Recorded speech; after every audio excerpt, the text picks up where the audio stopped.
My ex slept with my brother one day before our wedding, and now she's messaging me because I'm getting married to someone else. 12 years ago, I was supposed to marry my high school sweetheart. We'd been together for 10 years, lived together for 5. Everyone loved her. My parents treated her like their daughter. The night before the wedding, she told me to stay at a hotel. Said it was bad luck for us to be together. I thought it was sweet, romantic even. 3 hours after checking in, I realized I'd forgotten my shoes at home. These weren't just any shoes. They were my grandfather's dress shoes from his wedding. They meant everything to me. I drove back. The house was dark, every light off. That was weird because she always left lights on. Always. I walked straight to our bedroom. That's where I kept the shoebox. I opened the door. My ex was in our bed with my little brother. They were so caught up they didn't even hear me come in. It took them 5 full seconds to notice I was standing there. I couldn't move, couldn't breathe. My brain just stopped working. Then I ran. I drove back to the hotel hyperventilating, hands shaking so hard I could barely grip the wheel. I was supposed to get married in 14 hours. When I finally got to my room, I sobbed for an hour straight. Then I pulled myself together enough to start canceling everything. The venue, the caterer, the photographer.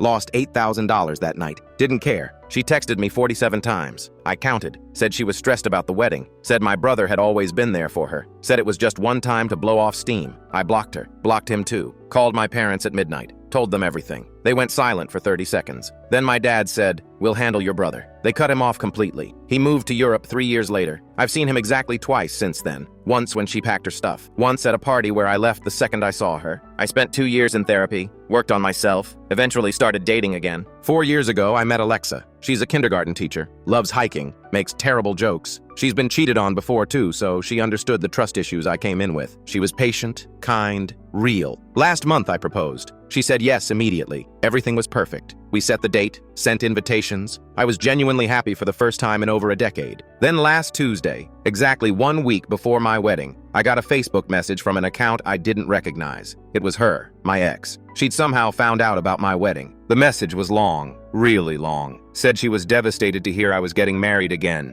Again, like we'd actually been married before. She said she'd never stopped loving me, that what happened with my brother was the biggest mistake of her life, that she'd spent 12 years hoping I'd forgive her, that she couldn't let me marry someone else without trying one more time. I showed Alexa immediately. My hands were shaking. Part of me wanted to just block her and move on, be the bigger person like I was 12 years ago. But another part of me, the part that spent 2 years in therapy working through what she did, wanted revenge. Alexa looked at the messages, looked at me, then said, "Let's do it." So I texted back 2 hours later, told her I was finally ready to talk, that I'd been thinking about her too, that maybe we needed closure before I moved on. She responded in under a minute, said she could come to my place right now, tonight. I said no, said my fiancé would get suspicious, told her to get a hotel room, and I'd meet her there tomorrow afternoon. She agreed immediately, sent me the hotel name and room number within 10 minutes. The next day, I drove to the hotel, room 412. I stood outside the door for 30 seconds just breathing, then I knocked. She opened it crying, happy tears, threw her arms around me, said she couldn't believe I actually came. We sat on the bed. She wouldn't stop smiling, saying she knew I'd come, that she knew deep down I still loved her. I asked her a simple question. How did she get my new number? My number changed 4 years ago. She froze for just a second, then said a mutual friend gave it to her. I don't have mutual friends with her anymore. Everyone picked sides 12 years ago. So I asked her directly who gave her my number. She got flustered, started backtracking. Finally, she admitted my mom gave it to her. Last month, I felt sick. I asked her when she talked to my mom. She looked down and said they never stopped talking. That my mom calls her every few months to check in. That my mom told her about Alexa, about the engagement, everything. Then she said something that made everything worse. She said my mom told her I was making a mistake, that I was only marrying Alexa because I was afraid to be alone. I stood up so fast the bed creaked. My hands were shaking again, but this time it wasn't sadness. It was rage. Pure, clean rage. I looked at her sitting there on that hotel bed with tears still running down her face, and I said one word, goodbye. She started reaching for me, but I was already at the door. She called my name twice. I didn't turn around. I got in my car and drove straight to my parents' house. Didn't call ahead, didn't text, just drove. I walked in without knocking. My mother was on the couch watching some cooking show. The second she saw my face, she started crying. Not like surprised crying, like she knew exactly why I was there. "When were you going to tell me?" I said. She covered her mouth with her hand. Her whole body was shaking. "Tell you what," she whispered. "Don't play dumb. I just came from a hotel room where your favorite daughter told me everything." My mother's face crumpled. She looked about 10 years older in that moment. "She called me from the hospital," my mother said quietly. 2 weeks after the wedding was supposed to happen.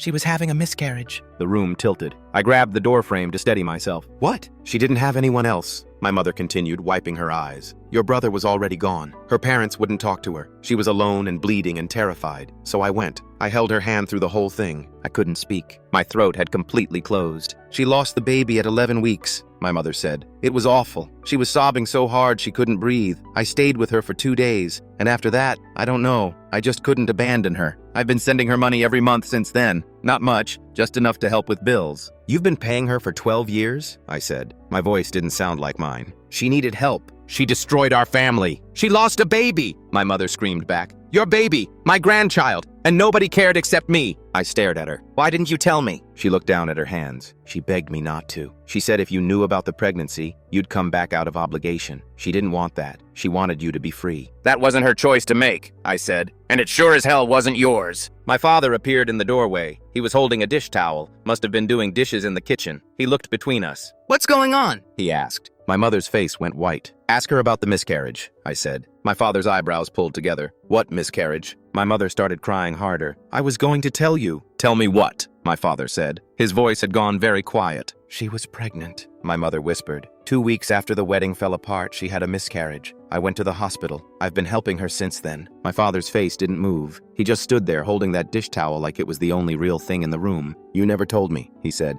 I didn't want to hurt you. You didn't want to hurt me? His voice was rising now. You've been lying to me for 12 years, sending money to the woman who destroyed our son's life, who slept with our other son, and you didn't think I had a right to know? She was carrying your grandchild, my mother shouted. We don't know that, my father shouted back. She was sleeping with both of them. That baby could have been anyone's. My mother stood up. It doesn't matter whose it was. It was a baby, and it died, and nobody mourned it except me. You chose her feelings over our son's right to know the truth, my father said. Each word came out like a punch. You looked me in the eye every day for 12 years and lied to me about where our money was going and why you kept leaving the house for hours at a time. I was trying to do the right thing, my mother sobbed. The right thing? I said. I was still standing in the doorway. You gave her my new phone number. You told her I was making a mistake marrying Alexa. You've been feeding her false hope for over a decade that we'd get back together. My mother looked at me with these desperate, pleading eyes. I just wanted everyone to heal. By sabotaging my actual future, I said. By making Alexa feel like she's not good enough? By letting that woman think she still has a chance with me? She needed someone to believe in her, my mother said. She needed therapy, I said. Not a co-conspirator. I turned to leave. My mother grabbed my arm. Please don't go, she begged. We can talk about this. We can fix this. I pulled my arm away. There's nothing to fix. You made your choice 12 years ago. You chose her over me. You chose a dead relationship over your living son. That's not fair, she whispered. None of this is fair, I said. I walked out while they were still standing there. Got in my car. My hands were shaking so bad I had to sit for 5 minutes before I could drive. When I got home, Alexa was waiting up. She took one look at my face and said, "What happened?" I told her everything. About the hotel room, about my mother, about the miscarriage, about the money. She listened without interrupting. When I finished, she was quiet for a long time. I had a miscarriage, she said finally, 3 years ago, before I met you.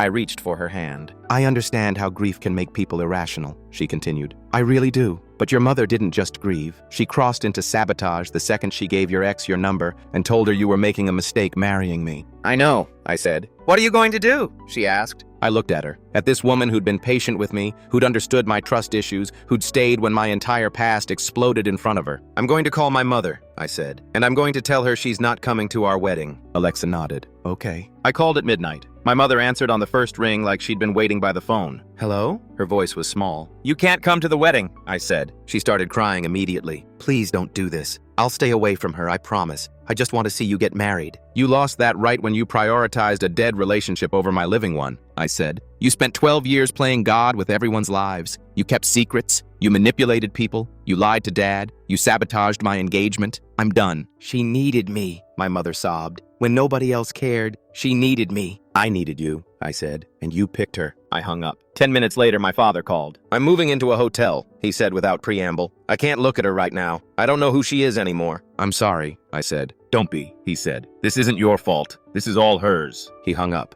I sat on the couch next to Alexa and stared at the wall. My phone buzzed. Unknown number, then another, then another. I opened the messages. They were all from my ex. Different numbers each time. Your mom promised you'd forgive me once you knew about the baby. We lost a child together. That has to mean something. Please just talk to me. Your mom said you still love me. She said you're just scared. I took screenshots of everything and sent them to my mother with one message. Have you been telling her we still have a chance? Her response came 2 minutes later. I just wanted everyone to heal. I blocked her number, blocked all the unknown numbers, put my phone on silent. Alexa curled up next to me and we sat there in the dark not saying anything. 2 days before the wedding, my father called. Your mother's in the parking lot, he said. He sounded exhausted. She won't leave. I tried to get her to go home, but she's saying the ex is coming and they need to say goodbye to the baby properly. Security's on the way. I'll be right there, I said. When I got to the venue, my father was standing by his car looking like he'd aged 20 years. My mother was sitting in her car with the windows up. When she saw me, she got out. You need to leave, I said. She's on her way, my mother said. Her eyes were red and puffy. We brought something you need to see before you make this decision. I already made my decision 12 years ago when I found them in my bed, I said. A car pulled into the parking lot. I knew that car. I'd helped her pick it out 9 years ago. My ex got out. She was holding a small wooden box. My mother walked over to her. They hugged. Then they started walking toward the building together. What the hell is happening? I said to my father. I have no idea, he said. I don't know her anymore. I followed them inside. They went straight to the getting ready room where I was supposed to be with my groomsmen in 20 minutes. My mother opened the door without knocking. My ex was crying. We brought something you need to see, my mother said. She took the wooden box from my ex and opened it. Inside was an ultrasound photo. I stared at it. I'm sorry I never told you about the pregnancy, my ex said. Her voice was shaking. I was going to tell you on our honeymoon. I had it all planned out, but then everything fell apart. I looked at the date on the ultrasound. 2 weeks after our canceled wedding. This is why we're here, my mother said. So you can have closure about the child you lost before you make a permanent decision. The door opened behind us. Alexa walked in wearing her getting ready robe. She saw me holding an ultrasound photo of another woman's baby. Her face went very still. What is this? She asked quietly. Closure, my mother said. He deserves to grieve the baby he lost. Alexa stepped closer and looked at the ultrasound. She studied the date. When exactly did the miscarriage happen? She asked. 2 weeks after the wedding date, my mother said.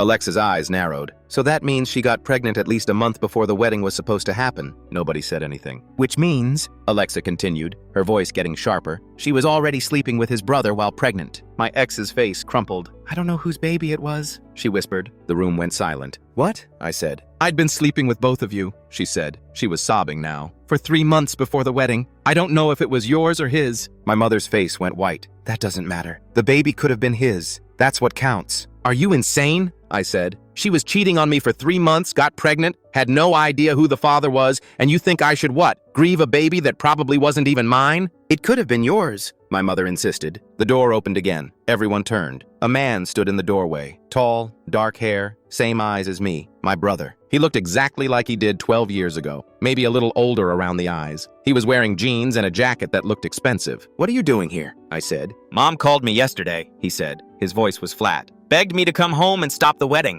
My mother's face was bright red. I thought you deserved to know. Know what? My brother said. That you've been living in a fantasy for 12 years? He walked into the room and looked at the ultrasound photo in my ex's hands. I knew about the pregnancy the whole time, he said. My ex's head snapped up. What? You told me 2 days after everything exploded, my brother said. You begged me to get a paternity test. I bought a one-way ticket to Barcelona instead. You knew? My ex's voice was rising. You knew I was pregnant and you just left? You destroyed 2 relationships, my brother said. You slept with both of us, lied to both of us, and got pregnant without knowing whose it was. What did you want me to do? Take responsibility, she screamed. For a baby that might not have been mine, he shot back. For a relationship built on lies? I couldn't face that guilt, so I ran, just like you ran into his bed and then into mine. My mother stepped between them. This isn't helping anyone. My brother turned to her. You've been emailing me for years, updates about her, asking me to come home and take responsibility if the baby was mine. I ignored every single one. I finally came back to tell you to stop living in a fantasy. She needed support, my mother said. She needed consequences, my brother said, and so did I. But you wouldn't let either of us face them. You kept us all suspended in this nightmare where nobody moved on and nobody healed because you couldn't accept that you were wrong. Wrong about what? My mother said. About her, I said. Everyone looked at me. You were wrong about her being right for me. You were wrong about Dad being too harsh on her after what happened. You were wrong about me needing to forgive her. You were wrong about everything. And instead of admitting that,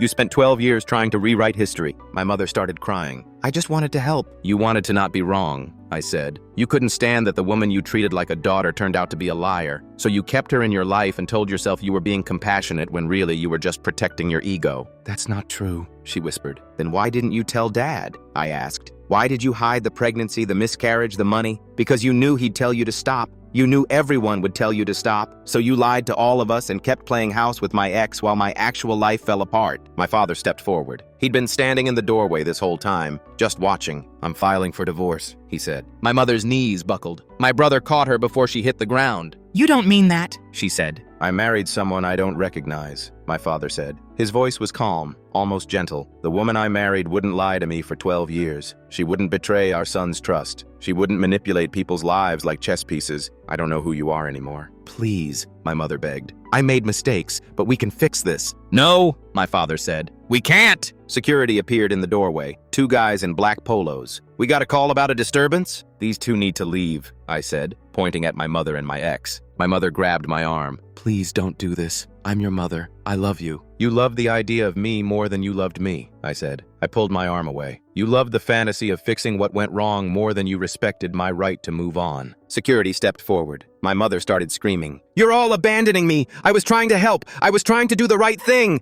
They escorted her out. My ex followed, still holding that wooden box. My brother walked out behind them without saying goodbye. The hallway was full of people, guests who'd arrived early for photos, bridesmaids, groomsmen, about 50 people watching my family implode in real time. Alexa turned to me. Do you want to postpone? I looked at her. At this woman who'd seen the absolute worst of my past and was still standing here asking what I needed. Absolutely not, I said. We're getting married in 20 minutes. My mother already stole 12 years from me. She's not getting today. The ceremony happened exactly on schedule. My father sat in the front row crying. Happy tears, he said later, but I think they were probably complicated tears. Every guest looked confused. Nobody asked questions. When I said my vows, my voice shook. Not because I was nervous, because I was marrying the only person who didn't run when my entire past detonated in front of her. The reception was awkward. People kept glancing at me like I might explode. My best man gave a toast that carefully avoided mentioning my family at all. The DJ played all the right songs. We cut the cake. We did the first dance. We stayed until the very last guest left because leaving early would feel like my mother won. On the honeymoon, we went to this little beach town in Mexico. Second day there, my phone buzzed. My father had texted me a photo, divorce papers, signed, filed, done. 10 minutes later, my brother emailed, said our mother was having a breakdown, said he was blocking her number and going back to Spain permanently, said he was sorry for everything. I deleted both messages, turned off my phone, looked at Alexa lying next to me on the beach. I'm done, I said. Done with what? She asked. Carrying other people's unfinished grief. She reached for my hand. Didn't say anything. Didn't need to. We sat there watching the waves until the sun went down, and I never unblocked my mother's number.